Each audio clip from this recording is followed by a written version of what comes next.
At the other side of the country, beyond the desert and the infinite steppes, along the border with Siberia, a vertical world rises up, dominated by taiga.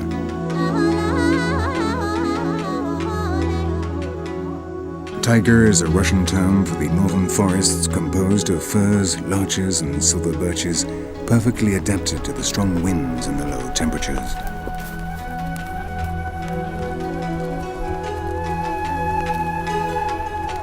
We are in one of the most remote areas of Mongolia.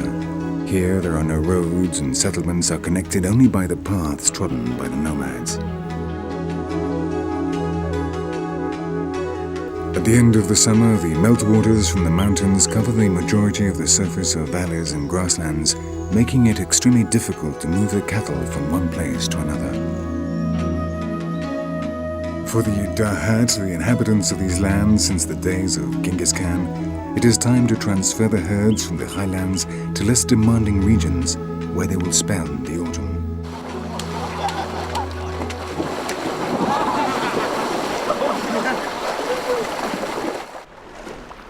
The Dahat can move up to 15 times a year in search of more fertile pastures or places where the wind is less fierce. In winter, however, when grass is scarce, the families must separate and search for food independently.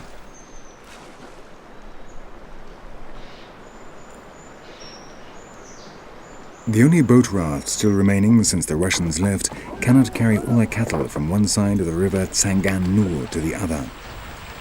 But here time is not important, and while they wait, they chat and drink tea. If they cannot cross today, then they'll do so tomorrow.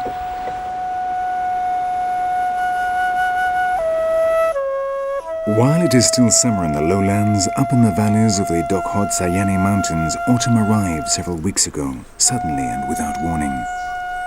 The colors of the forest are changing, and little by little the entire range of reds, ochres and yellows appear. This is the home of the Tsaatan, one of the smallest and least well-known tribes in Asia.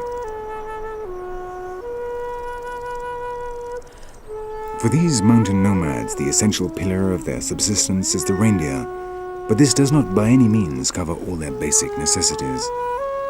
Their living conditions are so harsh that they are the poorest nomads in Mongolia, surviving on little more than their wits. These people came here from the mountain peaks just 7 days ago, and they will spend the rest of the autumn here.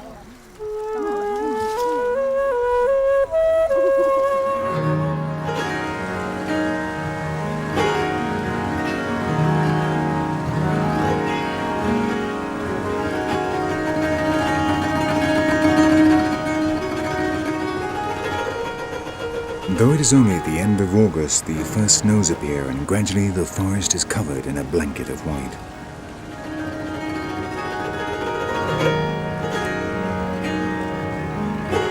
But for the Tsaatan, this is the best season of the year because they are no longer plagued by mosquitoes, the temperatures are relatively mild, and there is still sufficient food for the reindeer.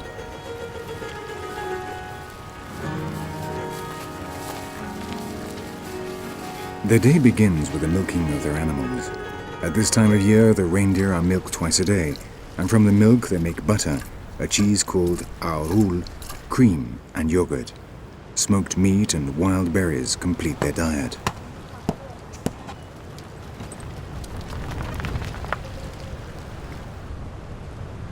The life of the Tsaatan has never been easy, but since the arrival of communism, part of their culture, traditions and daily life have been destroyed. The herds of reindeer, which had belonged to them since time immemorial, became state property. Some Tsaatan preferred to kill them rather than see them disappear. They had to answer to a Mongol official who was completely ignorant of their customs and traditions and forced them to comply with very strict rules entirely unsuited to a nomadic lifestyle.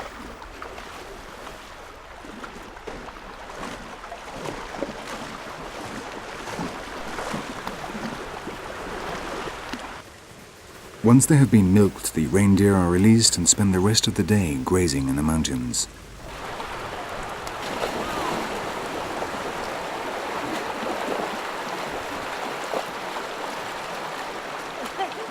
This settlement, composed of 12 families and 86 individuals, possesses only 200 reindeer from which they obtain just enough to be able to buy a little flour, salt, tobacco and tea. One thing that strikes you is that the horns of all the reindeer have been cut. To obtain extra income, the Tsaatan sell them for around $4 a kilo to the Chinese, who then turn them into a powder which is used as an aphrodisiac.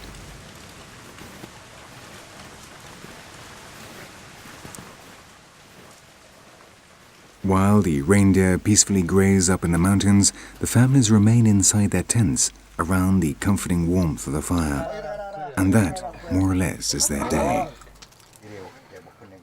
Gombo is the chief of the clan. He was born 55 years ago in the Russian taiga, but when he was 6 years old, his parents crossed the border and settled in Mongolia.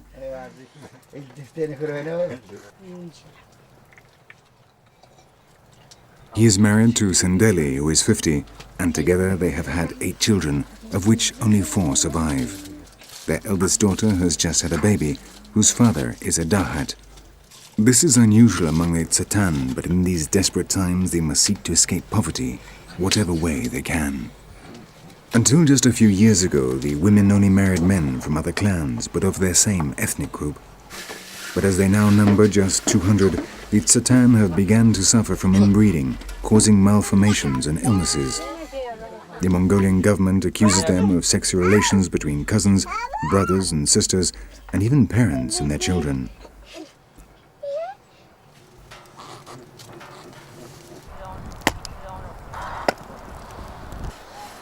Outside, the snow continues to fall and the cold is intense. The youngest chop wood. The fire must not be allowed to go out.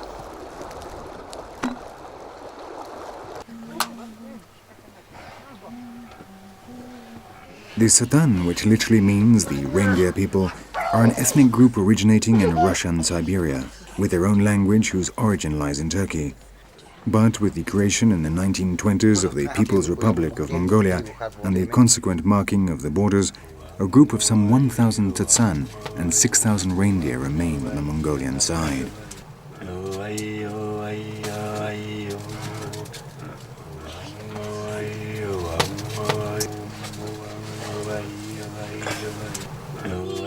Between chaps and cups of tea around the fire, another day comes to an end.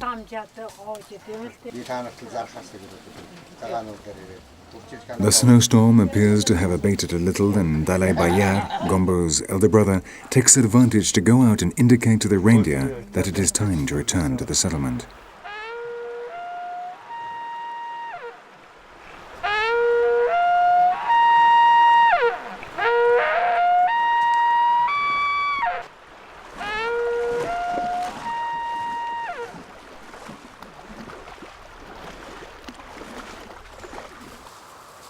When the sun goes down, the taiga will become the domain of the wolves, which systematically attack their herds.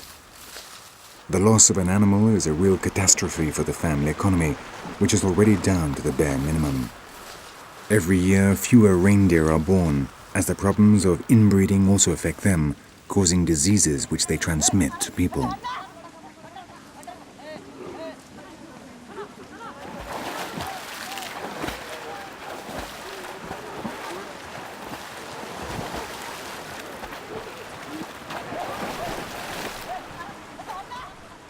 With the return of the animals, the camp again stirs to life.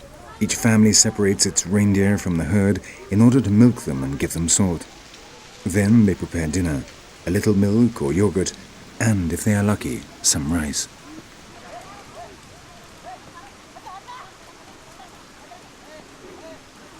Tomorrow, the same routine, and if the weather permits, the men will go out hunting while the women and children venture into the forest to gather wild fruits and berries.